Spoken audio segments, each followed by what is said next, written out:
বন্ধুরা, সন্তান সাবালক বা নাবালক অবস্থায় আছে, এরকম বাবা মায়েরা যখন পুনরায় কোনো সম্পর্কের মধ্যে প্রবেশ করার কথা ভাবেন, একটা প্রথমটা বলি যে যদি সম্ভব হয় সেটা বন্ধুত্ব সাহায্যকারী বা আপনার সঙ্গী হিসেবে রাখতে পারেন যদি পসিবল হয়।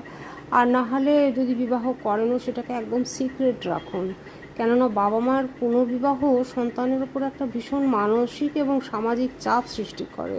সেটা সবসময় সবাই অ্যাভয়েড করতে পারে না, তাই সেটা একদম সিক্রেট রাখা আপনাদের পক্ষেও ভালো, সন্তানের পক্ষেও ভালো। শ্যামও থাকলো, কুলও থাকলো, এবং মানে সেটা অনেক আনফর্চুনেট পরিস্থিতি অ্যাভয়েড করা যাবে। গতকালে যে রিঙ্কু মজুমদারের ছেলের যে দুর্ভাগ্যজনক মৃত্যু হয়েছে তার পরিপ্রেক্ষিতে বললাম।